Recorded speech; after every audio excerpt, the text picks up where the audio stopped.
this video, I'm going to be showing you a couple of options that I went over while trying to do chroma keying. Now, I originally got a full-size green screen. However, it didn't fit in this room very well. I was able to get it to fit. However, to set it up, move around, trip over it, be able to put it in the next room without a lot of hassle was pretty much inconceivable for me. My other option was a portable one, and the higher quality ones were around $200. And right now, I just don't have the $200 of worth for a green screen. It's not something that I would think would be a good investment at this time. I got other things to worry about right now. So I went for the more cost-effective route. And the cost-effective route for me was to do a little research and try to see if I could get some programs to do it for me. So I did try out two. And here's what I thought. Okay, so the first thing I used was ChromaCam. So let's go ahead and let's pull that up. I have it running right now. So here's the ChromaCam menu. And I have it on a blurred background right now. I like the blurred background. It makes it look like a DSLR for the most part. But there are issues with it. Now, it does feature a background removal, so I could place this over any kind of background that I want. I don't have any custom ones loaded right now, but you can see this one. Now, you're already noticing the problems with it, obviously. And some of that has to do with my background. My lighting's, it's okay. It's not the best lighting in the world, but it gets me by. However, the background has a lot of things going on in it. I have a lot of colorful things in my background. The hair is also a big spot too. I hear if you have a bald head, it works a lot better if you have a bald head. It's easier to remove that and work around it. So you can do that. This might work better on Zoom. Right now I'm using OBS. You can also, there's the blur filter, different types of filters, and you notice artifacting when I move around. Especially, let's turn on a darker filter. Especially like that blanket I have right there. You can see how it's clipping in and out. For me, I wouldn't use this for a video, but it might be good for other things. So let's see. Here's a presentation we have, and we can change position and size, which is nice. So right over there is the percentage of takes that I actually use when I shoot these. How about that? But anyway, you can use it for presentation slides. You can put a logo in there too. The thing about the logo, and I'm going off camera, is I wish it had an opacity, but it doesn't. But that's okay. I'm not seeing it. I don't believe it's in the pro version. I don't see it recommended, or at least featured. So can show it not. Do some backlight corrections. That doesn't help out much. It actually makes it a lot worse. And you can change the blur level on your filter. This one right here, but you have to go with the pro version, and we're still stuck at 15 frames per second. But it looks, I think it looks best on this. But the one thing I'm really disappointed about this is that I can only so far see a 1280 720. So 720p is the max I'm going to get at 30 frames per second. I would at least like a 1080p. I have a 4K webcam right now. It's capable up to 60 frames per second at 1080p. I would like to keep with that. And so I kind of looked around. Let me go through any of the things that I might have missed. No, that's pretty much it. You can load in your own backgrounds as well, but you have to upgrade to Pro. So we're blocked. Okay, on to the next.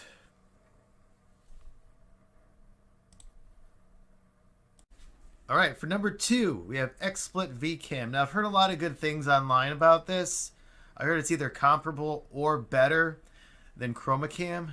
So let's go ahead and try that out, and I'm going to have to go ahead and plug that into my OBS, which is the recording software I'm using right now that you can see on the screen. And if I didn't mention OBS, it's a great free streaming and recording utility for your computer. And I'll add a link to all these things below later on, so you can go and check them out. So let's do that now.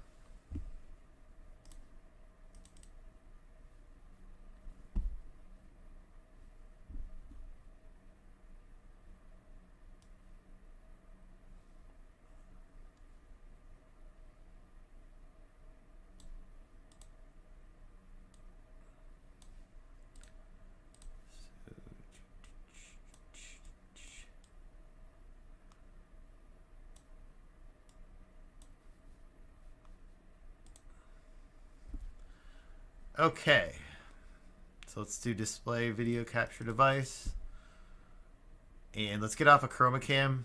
Still on that, so let's put it on an XSplit Vcam. And I'm probably gonna have to close that out. Yep. Still have my background removed. Am I on XSplit? Let me just double check.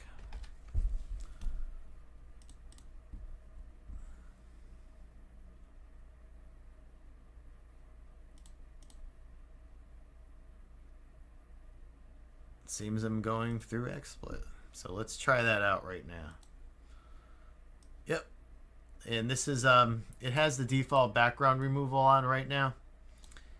And let's see if we can make that a little smaller, or at least fit it in so we're not blocking anything. All right, so that looks pretty good right now. Now you can go ahead and do other background. It seems like I'm having still the same problem with my background. Like I said, with I would say if you had different lighting, you have a better blending background than I do. I got a lot of things going on. I have a lot of colors, and you want the blander, the easier it is to do it.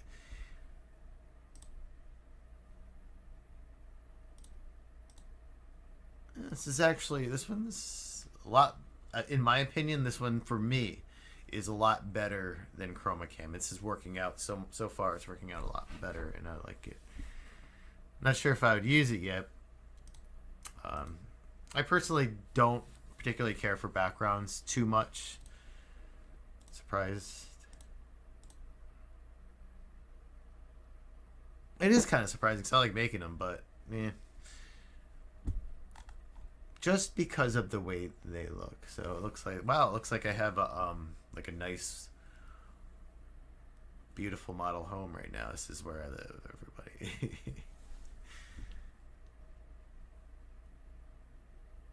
Now, anyway, so to remove the XSplit Vcam watermark, you got to purchase it, of course. So you can add your own backgrounds, and I believe I have one or two in here. Let me see if I got one. No, what happened to my... Oh, here it is. Oh, that's just the bench. That's just the bench background, so...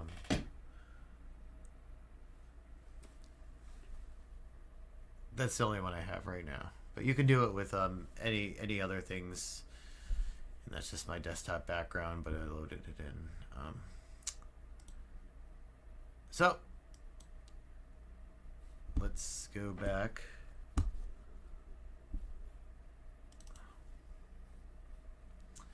And see what else we can do. Now it has some options. You can change the settings, use hardware acceleration, and quality.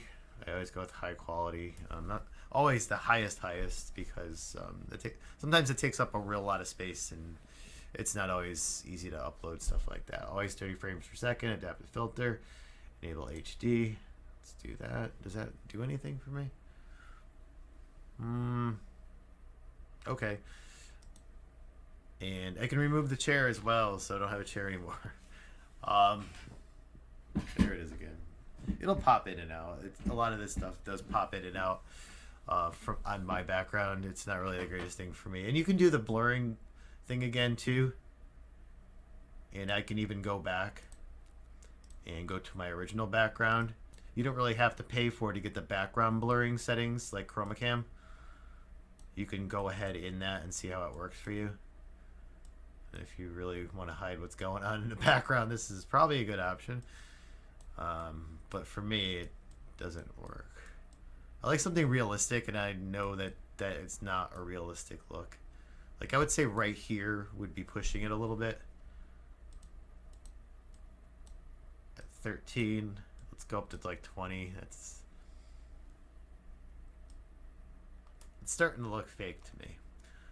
Just for my preferences, I would say around 11. I think that's a good look for me personally. I like it.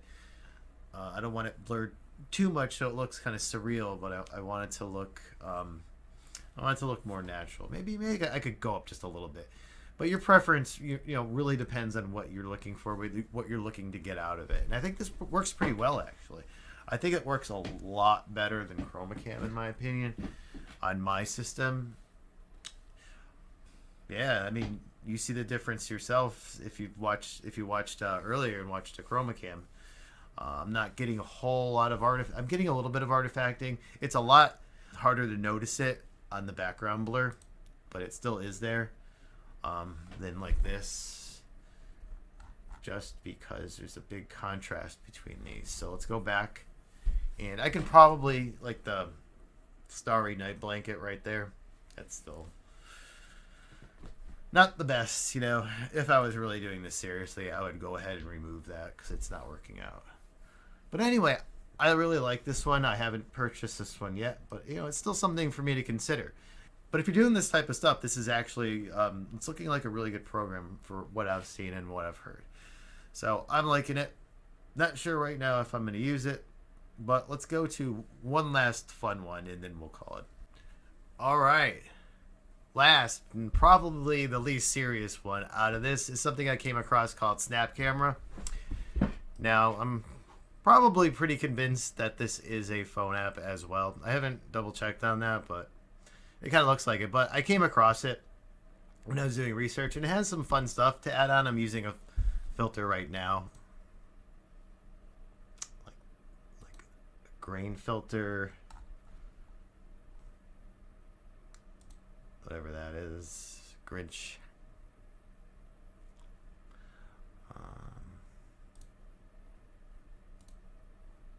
I had a pretty interesting one I liked.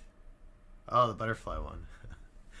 I don't know if this would be for me, maybe for like a girl who's pretending to be a fairy, but it looks really good. I like it. It looks cool. I don't know if I'd record a whole video like this. But it's fun stuff you can do with, you know, your friends, whatever. Just kind of cool. And that's the way I'm going to end this video. So thanks for watching. And I'll see you again when I see you. Thanks.